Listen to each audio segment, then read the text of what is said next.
Well, today I'm going to be criticizing Mark Levin. I enjoyed doing that video on Bill Whittle, so let's move on to somebody else. Let the record show that I like Levin. I've read many of his books. I own 3 myself, and he's been great in the past. But the same way that Trump broke a lot of people's brains, or the same way with COVID, Mark appears to have been broke by Ukraine. So his clips on Fox lately have been aggravating me. So I thought I'd do a breakdown of it, and we'd go through exactly why I think he's wrong. Heads up, this will be a long one, but I think it's worth it. So let's get started. A couple of things. First of all, what are Putin's intentions? We have individuals on radio, on TV, who write columns, who claim to be able to know what Putin's intentions are. Well, I know what his intentions are. How do I know what his intentions are? Because he wrote about it in July of last summer, 7 months ago. And among other things, in this 5,000-word essay, which has not probably been discussed with you in many newsrooms or by many commentators just because they're lazy, he makes it abundantly clear that this is about more than Ukraine. To him, Ukraine doesn't exist. It's always been Russian, that the Ukrainians are not a separate people. They are Russians. And he talks about more than that. He talks about Poland and Hungary. Really, there should be no Poland and Hungary either. The Balkans, they're Russian too. He's not so much Stalin, well, he is in his tactics, but not in terms of his territorial gains. He's more Catherine the Great, if you will. And this piece that he wrote, or that somebody wrote for him, that he signed and embraced, is on the Kremlin site. And it also goes back 1,200 years. 1,200 years. So much like Adolf Hitler, Godwin's Law, who went in the Sudetenland and other areas because he said there are Germans there and they speak German, Putin has used the same tactic in that respect. If we're taking Putin at his word, why not pay attention to what he and Russia has said about NATO expansion in the past? Why not look at the speech he gave on the day of the invasion? The Empire of Lies speech. Putin has been talking about NATO for far longer than some letter he may or may not have written last year. Now, what about America? Does America have national security interests in Ukraine or in Europe, in NATO? 85% of the American people surveyed just a few days ago in a massive survey done by Fox said, yes, Ukraine matters to the United States, 85% to 14. So those who say we have no national security interest or interest at all in Ukraine are in a very, very small minority. The ultimate neocon buzzword is utilized here right off the bat: national security interests. This retarded phrase is at the heart of all the spying that the U.S. does on its civilians. It justifies the invading of countries, and it justifies the worst kinds of tyranny in America today. It justifies all the censorship. It justifies all the bans of the Freedom of Information requests that people file. That's ridiculous. And yet Mr. Constitution here can't see that he's just being a useful idiot of the military-industrial complex. And then he goes on to appeal to popularity, saying that 85% of people agree with him. What's that poll look like 4 months ago, 3 years ago? And how many of those people were thinking of Hunter Biden and not Russia invasion? Just a question. And you cannot quote the population when the population is completely whipped around by the media in any way they see fit. How many people even knew where Ukraine is on a map as of 5 months ago? They didn't. They have simply been told Ukraine is important and they go along with it. This has been a very bipartisan attempt to indoctrinate you to deeply care about Ukraine. There's a small-time local politician I know, a Republican, who is all in on Ukraine. It's so sad. It's so bizarre to me to say that the media lies for a living. Everything they put out there for the last 10 years is a demonstrable lie. And then suddenly switch on a dime and just go along with the narrative on Ukraine. It's weird to hear people say that the U.S. cannot be the world's police force, and they bitch and moan about endless wars, and they even brag about Trump not getting us into one. And then the moment the war machine kicks up now that Trump's gone, the Republicans cannot get us into war fast enough. Biden isn't doing enough to get us into war. How predictable. unfortunately. How about Zelenskyy? Is he all this bad guy that he's said to be, with Russian propaganda and his surrogates repeating their talking points? 76% of the American people approve of Zelenskyy. That's pretty good. Ask most politicians in America. What, you mean Russian propagandists like Tucker Carlson? Zelenskyy is not a good guy. He's a puppet who just happens to have a butthole big enough to let in most major countries and let them fiddle about. And then again, he quotes, an appeal to popularity with a population that is so under the mind control of propaganda, it's pointless to even look to them for solace. What's Putin's approval number? Can Levin explain that? Probably not. And should we do more to help the Ukrainians? Maybe get them some MiG fighters so they can actually do more damage to the Russian invaders and the Putin military machine? 63% of the American people say, yes, we should do more. And a huge percentage of Republicans can be found in all those figures. So the outliers are not the people who say, maybe we ought to do more to help our Ukrainian friends. And we're not talking about indiscriminate intervention. We're not talking about stupid things like sending troops into Ukraine or having our jets shoot down Russian jets over Ukraine in a no-fly zone. We're talking about things that can be done. The way Ronald Reagan brought down the Soviet Union, the way Reagan supported the Northern Alliance and others against the Soviets in Afghanistan. You know what else Reagan did in Afghanistan to combat the Russians there? Well, I'll tell you, since Levin leaves this out. He funded terrorists. Of course, it's never framed that way. It's framed as helping the resistance fighters.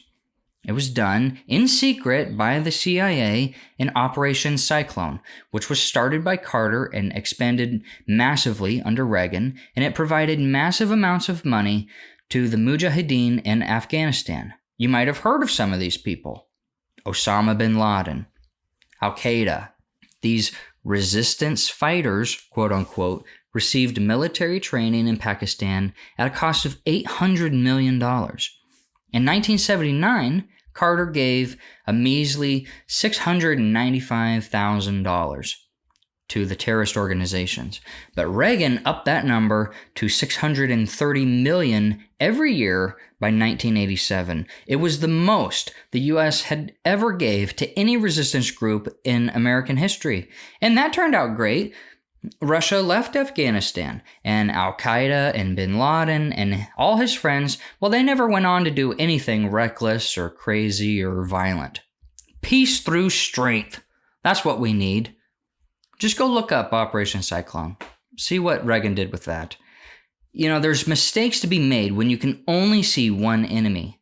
There's mistakes to be made when you get so determined to get back at Russia that you cannot see any of the other pieces on the chessboard. The way we took on the Soviets in Angola and in our own hemisphere and on and on and on. That these are things that can be done and should be done. We are not the imperial power, ladies and gentlemen. We are not the colonialists. Some of these American firsters sound like American lasters who seem to blame us, and they will point to some American blunders, military blunders, and I agree with them in many respects. They'll point to Afghanistan. They'll point to Iraq. They'll point to Libya. They'll point to Vietnam. They'll point to other things. But let me tell you something. That has absolutely nothing to do with what's going on today. Nothing whatsoever. Who is the aggressor? And yet Putin and reason would say that it's NATO's eastward expansion. It's Putin. He's slaughtering innocent civilians. He's blowing up cities. One town on the Black Sea is 90% leveled. Wherever Putin goes, this is what he does. He's destroyed Syria with his favorite genocidal maniac there. He's destroyed the Chechen area. He is destroying Ukraine. That's what he does. He fancies himself Catherine the Great, but when it comes to tactics, he fancies himself Stalin. He is a man who has killed his way to the top. He's a man who assassinates in order to hold on to power. This is the ultimate card they have on Putin, by the way, the assassinations. as if we haven't assassinated people from telling the truth in our country, as if there aren't people on the lam from our government who are in danger because they told the truth, as if Zelenskyy doesn't assassinate people. It's insane. Mark is out here advocating we assassinate Putin. He's now shuffling the decks around him, his hand-picked generals, his hand-picked Stasi types and so forth. He's removing them and replacing his yes men. Some of them are disappearing. Some of them are trying to leave the country. That's what we're up against. And so now we get this stuff that the United States should not escalate tensions. Excuse me? Yeah, we're not supposed to escalate tensions. Well, how are we escalating tensions? By helping an ally? An ally that's trying to defend itself, trying to save its people who are being slaughtered unprovoked by a madman, a genocidal maniac? You see, when the U.S. gets millions of people killed, well, then it's not genocide. It's bravery. It's patriotism. It's what we had to do to win the war. The excuses start to roll out. But when Putin does it in Ukraine, which, let's be honest, isn't even a fraction of what the U.S. is responsible for, and if they were intentionally killing all these civilians, why did they continually open up humanitarian channels to let people escape? Why?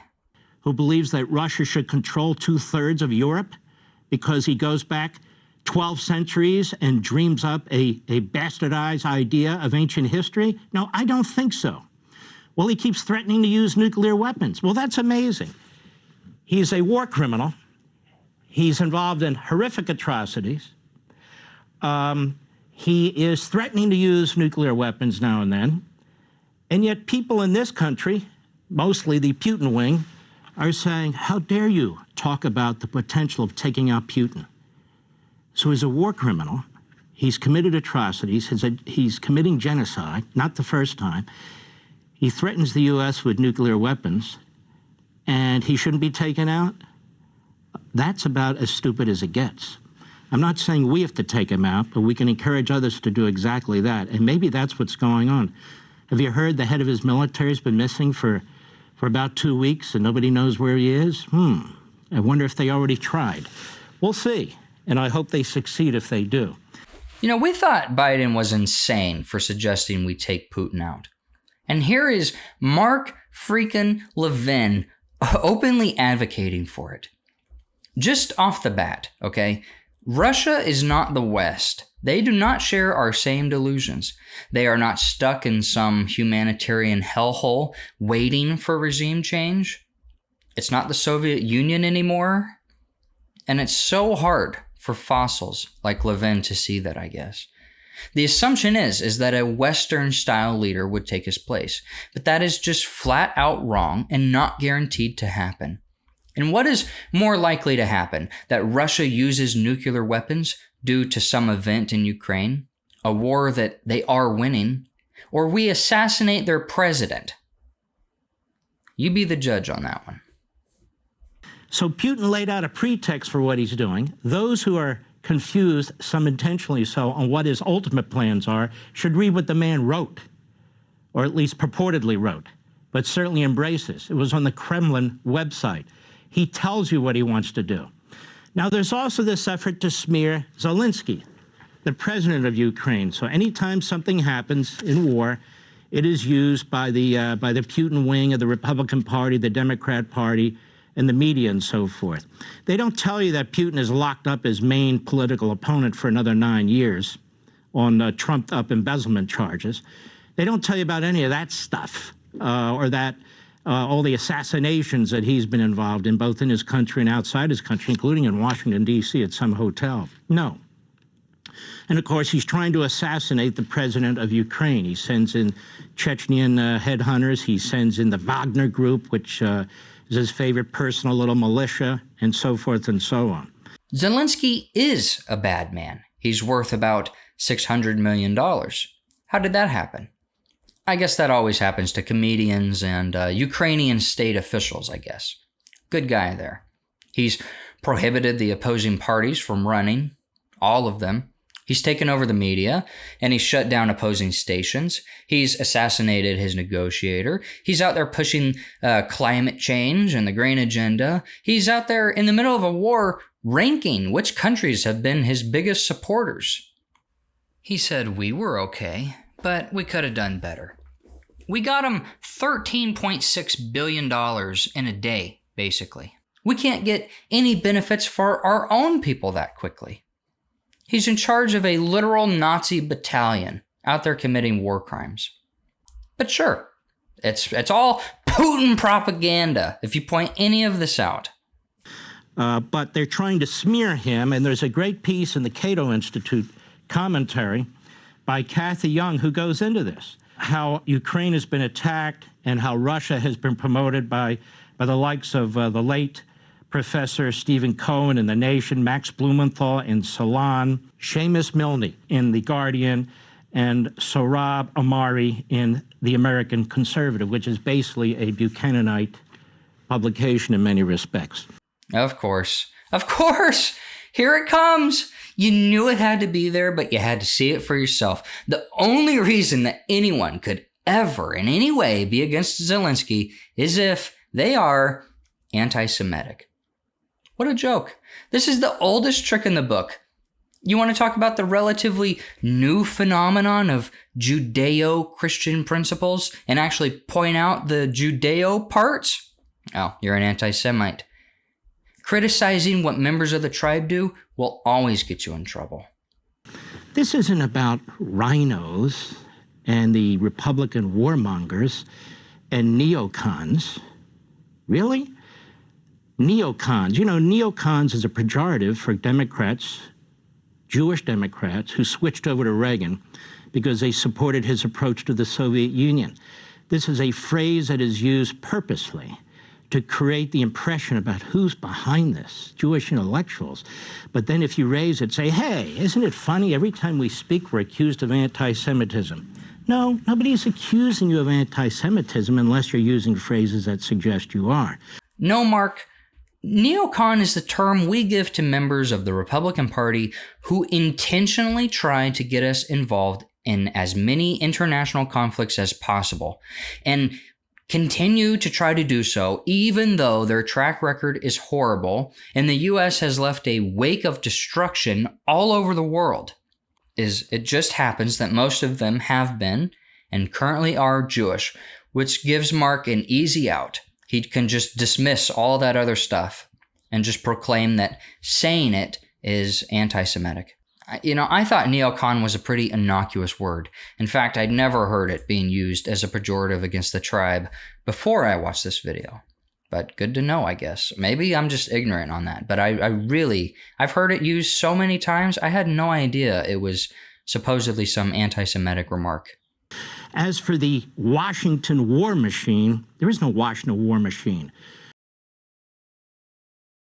The United States military is being depleted of resources. The men and women in the military are not treated like, with respect as fighting men and women. They're being taught critical race theory. If there was a Washington war machine, the opposite would be done, wouldn't it?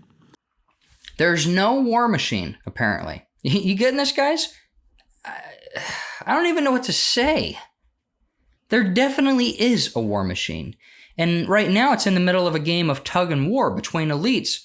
You know, between people like Mark, who want it to be as big and bad as possible, and in the middle of every conflict abroad, and the left, who want it to be gay and trans and as sexually explicit as possible, so that we can have women and women with dicks out there fighting in every conflict abroad.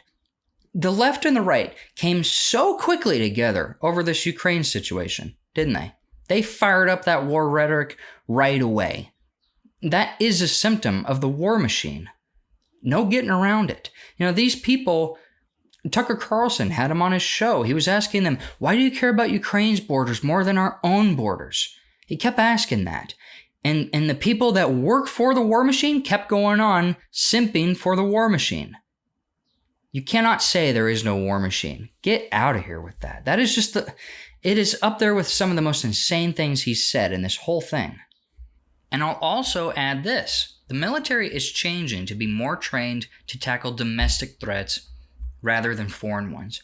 They see what's coming, and they know a purge needs to happen in order to have a military friendly to their agenda, and we can see that happening in real time. They're going to be more focused on going after you or me rather than Iran. Duh. Have there been blunders in our foreign policy? Yes, but there's no collusion or conspiracy between federal contractors, the neocons, and the Washington war machine. Hypocrisy is inherently in the past. If I slap you 10,000 times and you slap me once, I don't get to whine about what you just did, because I'm a hypocrite then. Have there been blunders in our foreign policy? Is that a joke? Right now, we can only verify that 1,179 Ukrainian civilians have been killed. The U.S. had Operation Phoenix in Vietnam. We had MK Ultra. We experimented on and tortured orphans for over 20 years. Let's just go through Operation Phoenix for a second. The Phoenix program was a program designed and initially coordinated by the United States CIA during the Vietnam War, involving America, Australia, and South Vietnamese militaries.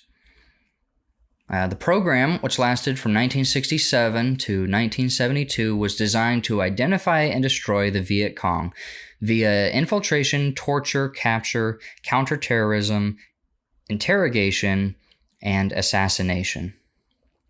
Throughout the program, Phoenix neutralized 81,000 people suspected of Viet Cong membership, of whom 26,000 were killed and the rest surrendered or were captured. The Phoenix program was heavily criticized on various grounds, including the number of neutral citizens killed, the nature of the program, which critics have labeled as a civilian assassination program, the use of torture and other coercive methods, and the program being exploited for personal politics. According to Valentine, methods of torture that were utilized at the interrogation centers included rape, gang rape, rape using eels, snakes, or hard objects, and rape followed by murder, electrical shock rendered by attaching wires to the genitals or other sensitive parts of the body like the tongue, the water treatment, the airplane, in which a prisoner's arms were tied behind the back and the rope looped over a hook on the ceiling, suspending the prisoner in midair, after which he or she were beatings with rubber hoses and whips, and the use of police dogs to maul prisoners. And that Valentine they're quoting is Douglas Valentine. He wrote the definitive book, which I've read, I think is really good. It's called The Phoenix Program, America's Use of Terror in Vietnam. And what you find out is that we killed so many civilians in this thing. There was no great way to figure out who actually was a civilian, who wasn't a civilian, who was part of the Viet Cong, who wasn't part of the Viet Cong, and so they just killed everybody. Military intelligence officer Osborne reports that he witnessed the use of the insertion of the 6-inch dowel into the canal of one of my detainees' ears and tapping through the brain until dead. The starvation to death in a cage of a Vietnamese woman who was suspected of being part of the local political education cadre in one of the local villages.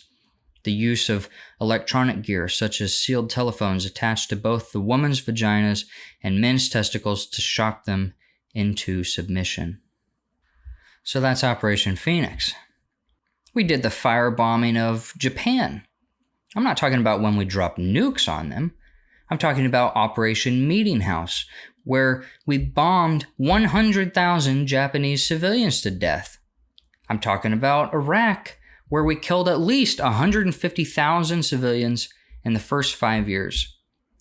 Is Iraq a better or worse place since we got rid of Saddam Hussein? What about abroad? Russia is bad, you see, because they interfere with elections. Now, I listened to Sam Harris's podcast on this, and they're insane. The whole Russiagate thing, these people are insane on Russia. And what is the most damning piece of evidence that they had for election interference? Well, they say that in 2016 or 2015 or whatever, for that election, they started a bunch of Facebook pages. They would target black people with BLM content. They would target Democrats with Clinton content. They would target MAGA people with Trump content. That's all they did. There we go. Well, the U.S. toppled the governments of over 70 countries during the Cold War. We had Operation Gladio going on during that time too. Go look into that. In fact, we messed with 81 elections, and the Russians have messed with 36 in that same time period. To say that we have had some blunders in foreign policy is the understatement of the year. This past September, some of that's true, by the way, about Nazism in Ukraine. And some of it's true about Nazism in the United States and anti-Semitism in the United States in places like Brooklyn and the Bronx, you might recall.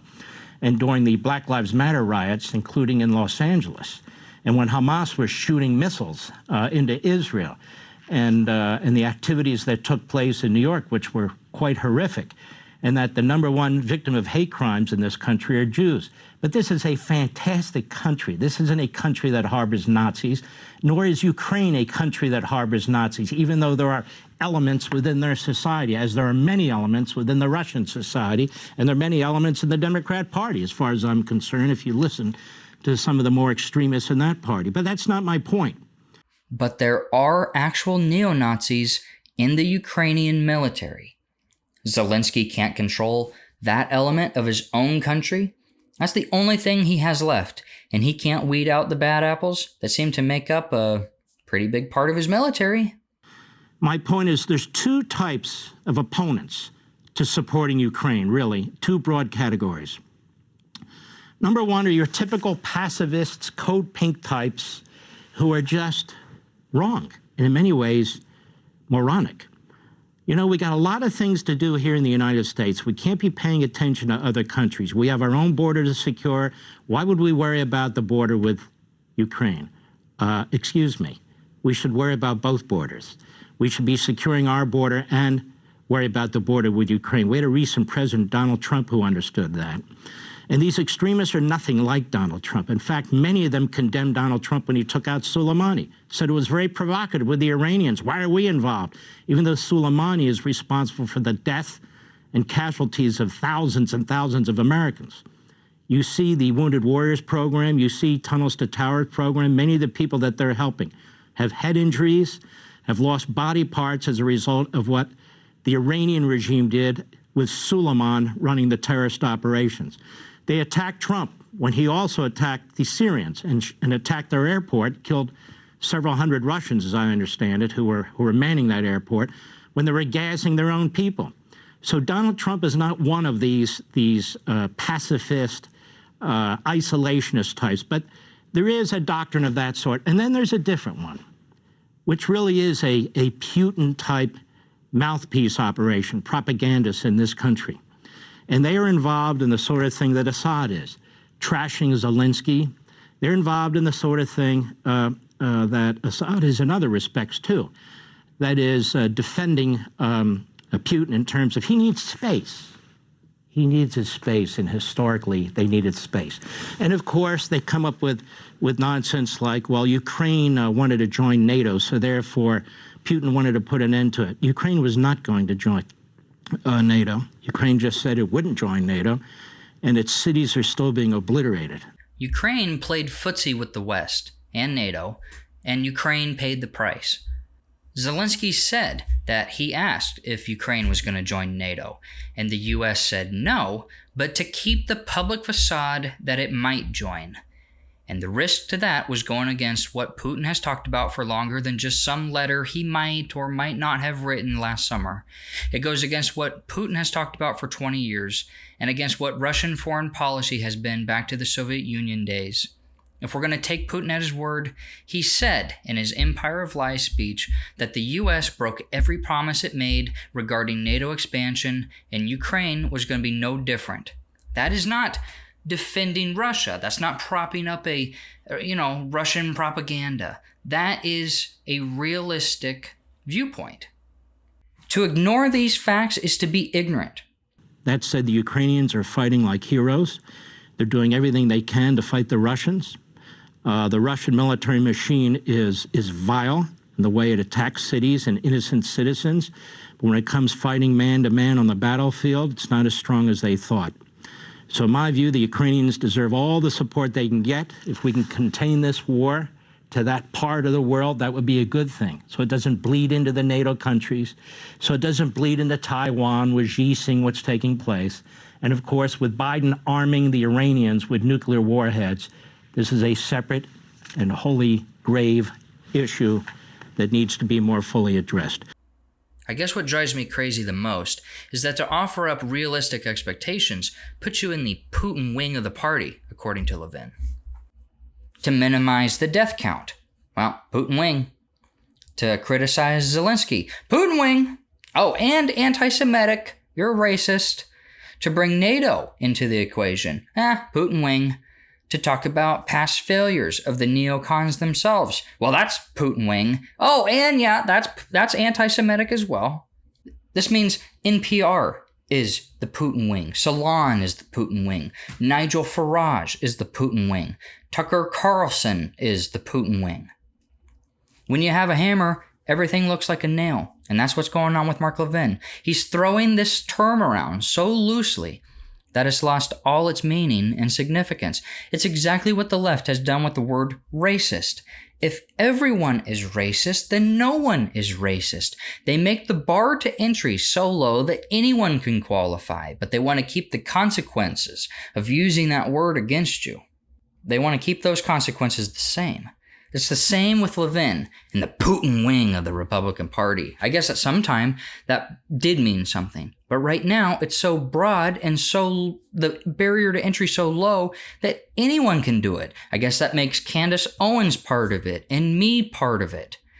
It's insane. Okay, well, who is on his side? Hannity?